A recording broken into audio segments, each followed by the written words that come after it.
संगोली रायन्ना की शहादत जो आज भी गाथा गीतों में है जीवित।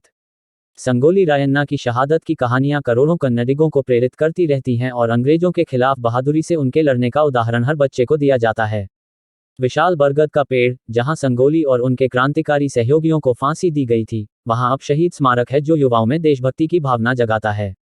बेंगलुरु में सिर्फ एक रेलवे स्टेशन ही नहीं, राज्य के हर शहर में उनके नाम पर एक जंक्शन या स्मारक है।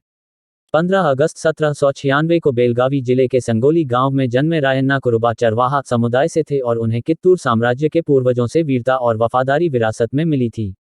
लोक कथाएं उन्हें 7 फुट लंबे योद्धा के रूप में वर्णित करती हैं, जिन्होंने अपने दुश्मनों, विशेष रूप से ईस्ट इंडिया कंपनी के दिलों में कंपकंपी ला दी। वह समान रूप से वीर रानी चेन्नम्मा के नेतृत्व में कित्तूर की सेना के कमांडर इन चीफ बन गए।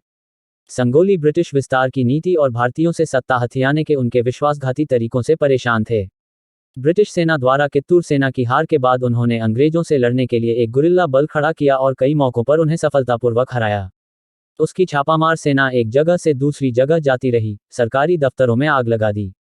संगोली रायन्ना के नेतृत्व में उनकी सेना ने ब्रिटिश सेना पर हमला किया, खजाने को लूटा और स्थानीय लोगों की मदद की।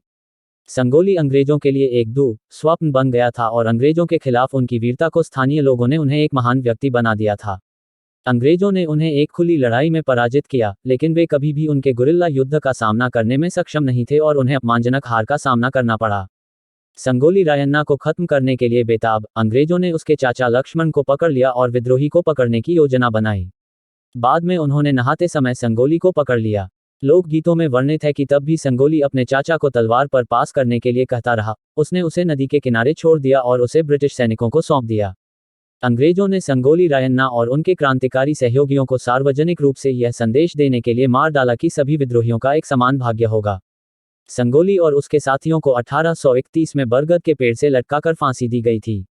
उत्तर कर्नाटक में जीजी गाने गाथा गीत बताते हैं कि रानी चेन्नम्मा, जिन्होंने पहले युद्ध में अंग्रेजों को हराया और फिर कब्जा कर लिया, उन्हें ईस्ट इंडिया कंपनी के आधिपत्य को उखाड़ फेंकने के अपने commander in chief Sangolli Rayanna पर पूरा भरोसा था। अंग्रेजों द्वारा संगोली रायन्ना पर कब्जा करने के बारे में पता चलने के बाद रानी चेन्नम्मा की मृत्यु हो गई। गाथा गीतों का कहना है कि उसने हीरे की अंगूठी खा ली और जेल में ही उसकी मृत्यु हो गई। आज भी हजारों गर्भवती महिलाएं उत्तरी कर्नाटक के बेलगावी शहर से 40 किलोमीटर की दूरी पर स्थित नंदगढ़ गांव में, जहां संगोली रायन्ना का मकबरा स्थित है, बहादुर बेटों और बेटियों के लिए पवित्र स्थल में प्रार्थना करने और आशीर्वाद लेने के लिए झुंड में आते हैं। आज यह तीर्थ स्थलों में शुमार है। कोडागु जिले के बाद बेलागवी जिलों के आसपास के उत्तरी कर्नाटक जिले कर्नाटक में भारतीय सेना के लिए सबसे अधिक सैनिक भेजते हैं। धन्यवाद।